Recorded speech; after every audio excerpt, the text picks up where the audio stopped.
It was 5:30 in the morning. The world was still asleep. Streetlights glowed. Coffee shops hadn't even unlocked their doors. But somewhere, a camera was already recording. A steel tub sat in the darkness, wrapped in a cloud of white vapor. 4 degrees Celsius. No music. No hesitation. Just one deep breath and a human being willingly stepping into water cold enough to make every nerve ending scream. 3, 2, 1. The splash echoed through the quiet morning. Within seconds, millions of tiny sensors beneath the skin erupted with electrical signals. Blood vessels narrowed, the heart accelerated, breathing became rapid, the brain shifted into survival mode. Meanwhile, social media exploded with a completely different story. Discipline, built different. This is how winners are made. Apparently, we've reached the point where sitting in freezing water has become a personality trait. Some people collect stamps. Some people collect vinyl records. Modern biohackers collect hypothermia. And here's the strange part. The human body couldn't care less how inspirational your Instagram caption sounds. Your cells don't subscribe to motivational podcasts.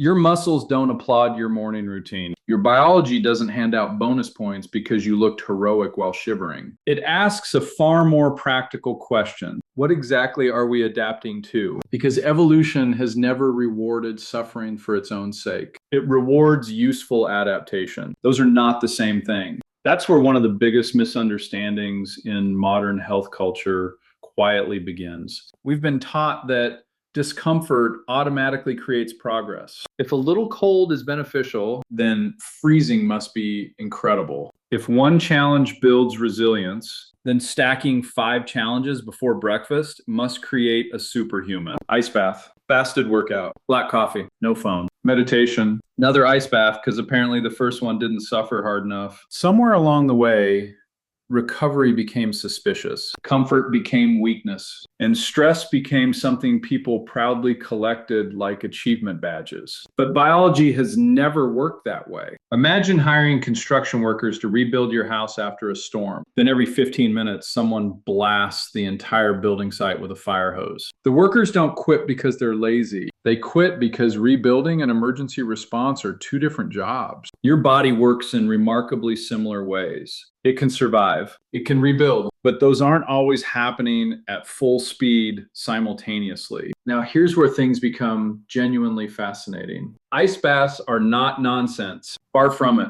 High quality research suggests cold water immersion can reduce soreness, improve perceived recovery, increase alertness, and in some situations, activate brown adipose tissue, the specialized fat involved in producing heat.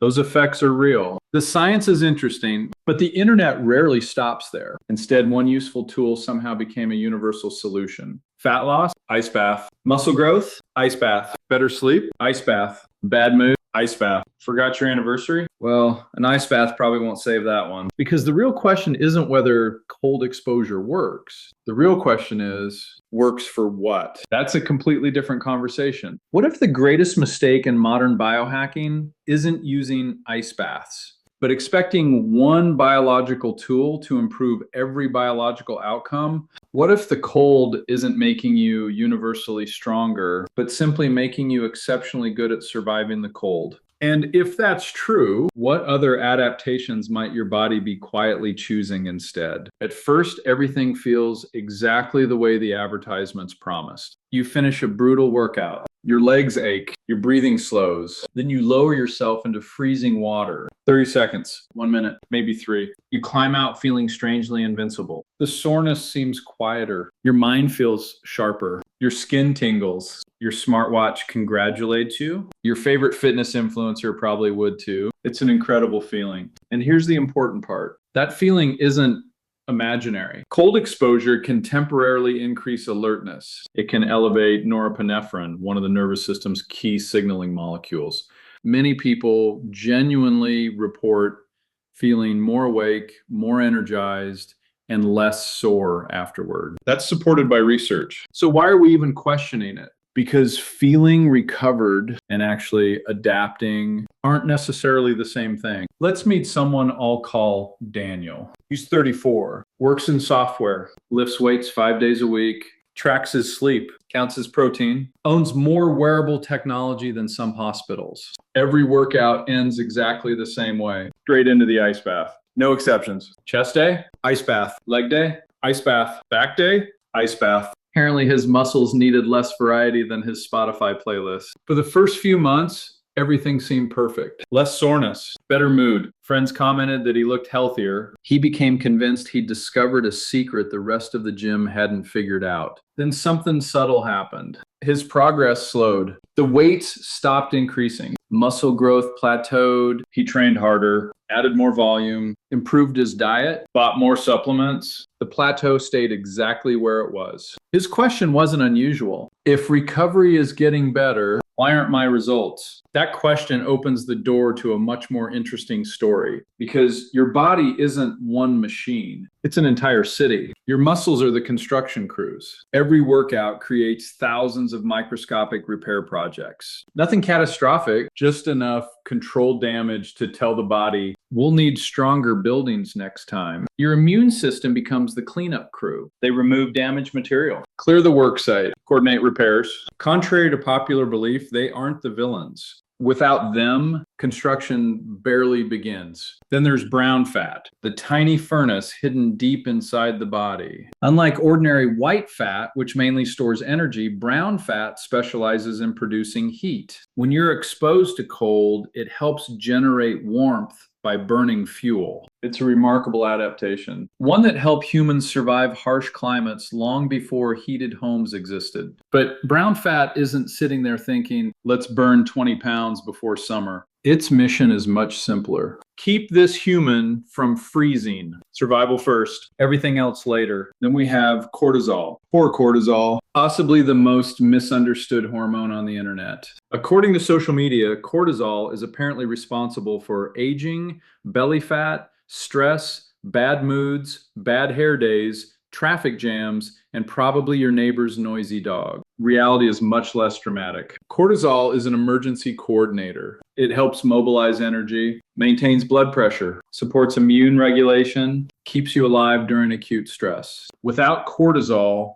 human life becomes impossible. Too much for too long can certainly become problematic, but the hormone itself isn't the enemy. It's the context that matters. Finally, standing above everyone else is the brain, not the motivational speaker, not the fitness influencer, the chief strategist. Every second, it receives millions of pieces of information: temperature, movement, energy availability, sleep quality, previous training, hormonal signals, inflammation, stress. Then it quietly asks one question: what is the smartest investment right now? Notice that word, investment, because adaptation is expensive. Building muscle costs energy. Repairing tissue costs energy. Growing stronger costs energy. The body isn't reckless. It invests only when the environment suggests the investment will pay off. That's why recovery isn't passive. It's one of the busiest biological construction projects you'll never see. And here's the twist almost nobody talks about. The ice bath itself isn't the hero. It isn't the villain either. It's more like the fire department.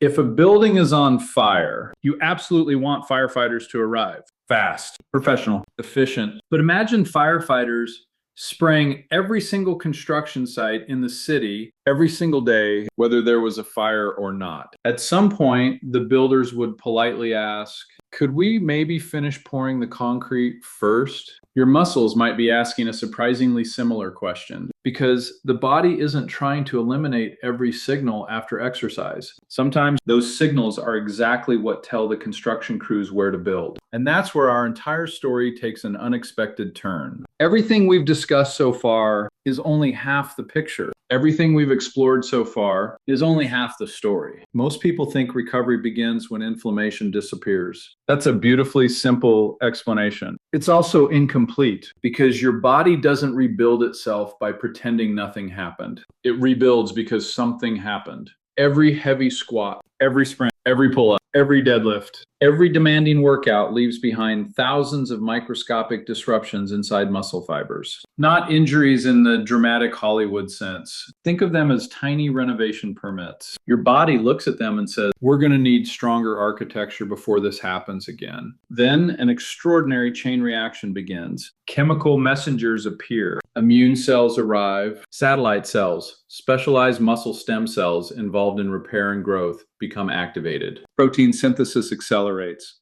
Damaged proteins are removed. New ones are assembled. It's controlled biological construction. Messy, organized, and absolutely essential. Here's the surprising part. Inflammation is one of the invitations that starts this rebuilding process.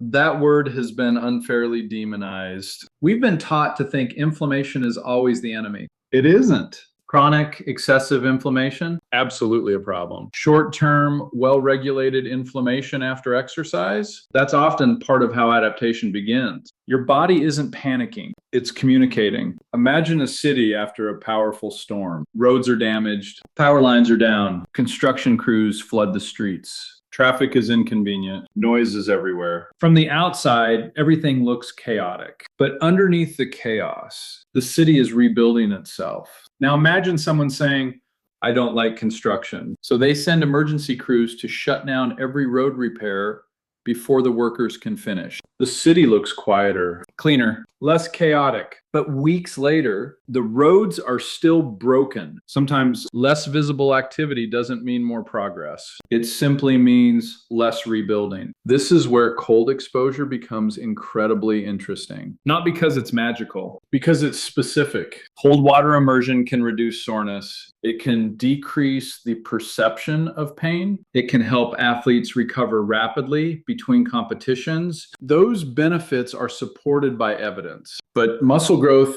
follows slightly different priorities. If your goal today is to compete again tomorrow, reducing soreness may be exactly what you want. If your goal is maximizing long-term muscle hypertrophy, the equation changes. Several studies suggest that frequent, immediate cold water immersion after resistance exercise may reduce some of the cellular signals involved in muscle growth compared with passive recovery. Notice the wording, may reduce some signals in some contexts. Science rarely speaks in absolutes. Neither should we. That doesn't mean ice baths are bad. It means biology refuses to be reduced to catchy slogans. Your body doesn't have one recovery mode. It has thousands. Every decision is negotiated. Energy, temperature, sleep, nutrition, hormones, training volume, previous stress. Everything votes. And the brain counts every ballot. Think about that for a second. Your brain isn't asking, did today's workout hurt? It's asking, what kind of human are we becoming?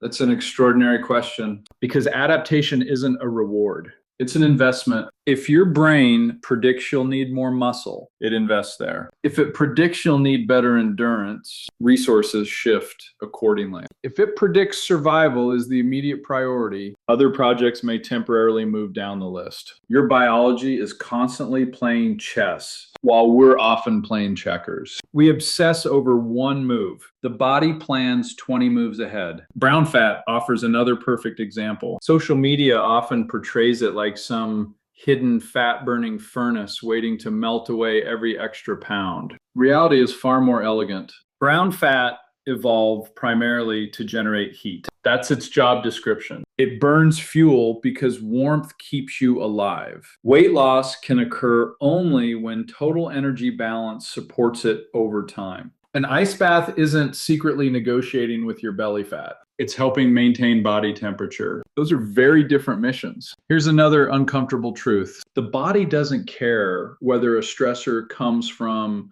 an intense workout, freezing water, poor sleep, psychological pressure, or inadequate recovery. It integrates them all, not equally, but together. Imagine carrying groceries. One bag feels easy. 2 bags, still manageable. Now add a backpack, a suitcase, a sleeping child, a laptop. Eventually someone hands you a watermelon. You don't collapse because the watermelon was unusually heavy. You collapse because it arrived after everything else. Stress works the same way. No single challenge tells the whole story. Your biology responds to the total load. That's why the smartest athletes don't simply ask, is this recovery method effective? They ask, effective for today's goal? That tiny change in thinking transforms everything because suddenly recovery stops being about copying influencers. It becomes about matching the right tool to the right adaptation. And once you understand that, the biggest myths surrounding ice baths begin to melt faster than snow in July. Here's where the internet usually reaches for the flamethrower. The colder, the better. Shock your body. Crush inflammation. Burn more fat. Recover faster. It's an incredible sales pitch. Unfortunately, biology never agreed to the marketing campaign. Let's separate the headlines from the physiology. First myth. Ice baths melt fat. Not exactly. Yes, cold exposure increases energy expenditure because your body has to produce heat. Brown fat can become metabolically active. Shivering burns calories. All of that is real. But let's keep our feet on the ground. An ice bath is not negotiating a secret fat loss deal behind your back. Long-term body composition is still driven primarily by energy balance, nutrition quality, physical activity, sleep, and consistency. If burning a few extra calories in freezing water automatically created six-pack abs, penguins would have terrible body image issues. Second myth, inflammation is always bad. This one refuses to die. We've become obsessed with eliminating every sign that our body is working. Soreness? Destroy it. Swelling? Destroy it. Inflammation? Destroy it. At this rate, if evolution invented healing today, someone would try to sell us a supplement to suppress it. The reality is far more nuanced. Inflammation isn't a single switch. It's an orchestra. Some signals recruit immune cells. Others coordinate repair. Others help initiate adaptation. Too much inflammation for too long can absolutely become harmful. Too little at the wrong time may also interfere with the rebuilding process. Your body isn't trying to eliminate inflammation. It's trying to regulate it. That's a very different objective. Third myth, you should jump into an ice bath after every workout. Now we're asking the wrong question. Not because ice baths don't work, because every workout doesn't exist biologically. A heavy bodybuilding session, a marathon, a soccer tournament, an MMA fight, an Olympic rowing event. Those are completely different physiological challenges. After multiple competitions in a short period, reducing soreness and recovering quickly may be the highest priority. Cold water immersion can be a valuable tool after a resistance training session where maximizing muscle growth is the primary goal. Frequent, immediate cold water immersion may reduce some of the signaling involved in hypertrophy. Notice how often the answer depends on context. Biology loves context. The internet hates it because context doesn't fit neatly into a thumbnail. Fourth myth, ice baths detox your body. This one's particularly fascinating. Apparently, somewhere along the line, your liver and kidneys resigned without telling anyone. Your body already possesses extraordinarily sophisticated detoxification systems. The liver chemically transforms countless compounds every single day. The kidneys continuously filter your blood. The lungs remove carbon dioxide. The digestive system eliminates waste. Cold water doesn't suddenly activate a hidden detox mode. If your body actually required an expensive stainless steel bathtub full of freezing water just to remove toxins, our species probably wouldn't have survived the ice age. Now let's zoom out. Why do so many intelligent people fall into these myths? Because humans love certainty. We adore universal rules. Always do this, never do that. Morning routine, night routine, one supplement, one protocol, one hack, one answer. Your body quietly responds. I'm afraid it's a little more complicated. Actually, it's a lot more complicated and infinitely more beautiful. Think about an orchestra. Imagine the conductor suddenly shouting, "Violins are amazing. Everyone play the violin." The trumpets stop. The cellos stop. The percussion disappears. Technically, the violins sound wonderful. The music becomes terrible. Optimization isn't making one instrument louder. It's creating harmony between all of them. Your physiology works exactly the same way. Muscles, hormones, the nervous system, the immune system, temperature regulation, nutrition, sleep. Every system contributes. Health isn't created by maximizing one variable. It's created by coordinating hundreds. That's why elite athletes don't simply ask, "What's the hardest recovery method?"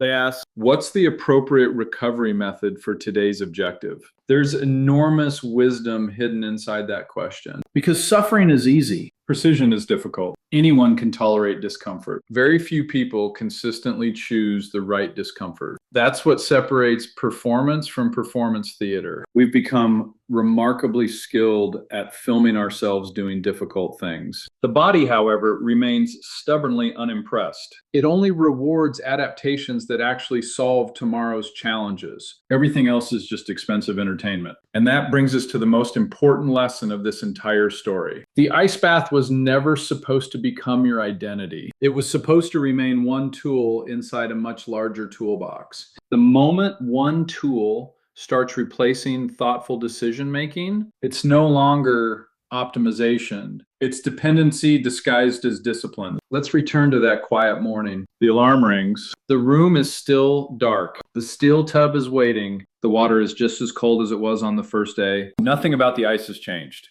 but something inside the athlete has. This time, he doesn't automatically reach for the plunge. He pauses.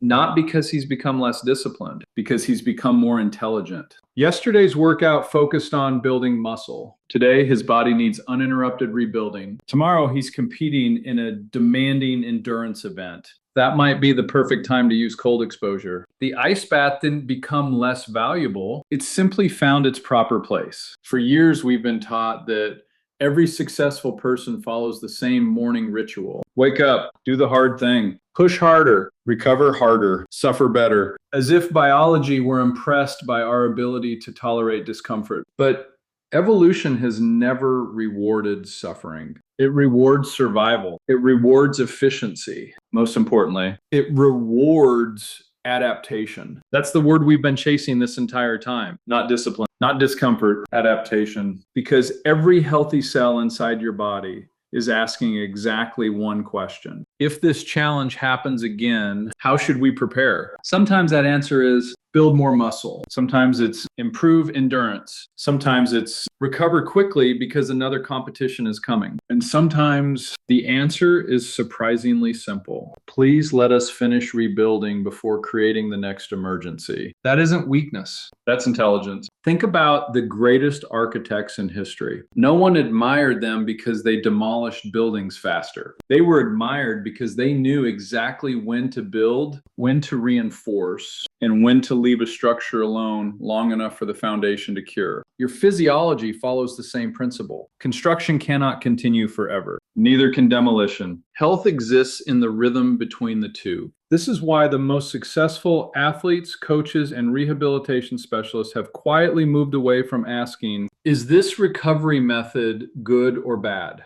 Instead, they ask, good for what? That single question eliminates thousands of misleading health debates. Is cold exposure useful? Often, yes. Can it improve alertness? Absolutely. Can it reduce soreness after demanding exercise or competition? For many people, yes. Can frequent immediate cold water immersion after resistance training reduce some muscle building adaptations? Current evidence suggests it may. Notice what never changed. The science. Only the context did. The body has never been interested in absolute answers. It has always been interested in appropriate ones. And perhaps that's the biggest lesson hidden beneath all the ice, all the social media trends, and all the promises of instant optimization. Your body isn't a machine waiting for another hack. It's a living system trying to predict tomorrow. Every meal, every workout, every night's sleep, every stressful meeting, every recovery session. Every decision becomes part of one ongoing conversation. Not how tough are you, but what kind of human are you becoming? That question is infinitely more important than how long you can sit in freezing water. Because resilience isn't measured by how much suffering you can tolerate. It's measured by how well you adapt once the suffering ends. So the next time you see someone proudly lowering themselves into an ice bath before sunrise, remember, the impressive part isn't the freezing water. The impressive part is knowing exactly why you're getting into it and exactly when you're better off walking past it. That's what real biological intelligence looks like. Not chasing every trend, not fearing every trend, understanding the purpose behind each one. If today's goal is muscle growth, let your muscles do what millions of years of evolution designed them to do. If tomorrow's goal is rapid recovery before another competition, use cold strategically. If your goal is long-term health, stop searching for one ritual that solves everything. Start building a system where training, nutrition, sleep, stress management, and recovery work together instead of competing for attention. Because Extraordinary health has never been about finding the most extreme tool. It's about applying the right tool at the right dose, at the right time for the right adaptation. We spent years believing that becoming stronger meant making every challenge harder. Maybe true resilience begins the moment you stop asking, how much more can I endure? And start asking, what is my body actually trying to become? If this conversation changed the way you think about recovery, you'll love what's inside our Recovery Intelligence Protocol. We've gathered evidence-based strategies on cold exposure timing, muscle growth versus endurance recovery, sleep optimization, nutrition for adaptation, inflammation myths, and practical frameworks built from peer-reviewed research, not internet folklore. Because the strongest body isn't the one that survives the coldest water. It's the one that understands when cold is an ally, when recovery needs patience, and when biology simply needs the chance to finish the masterpiece it has already begun.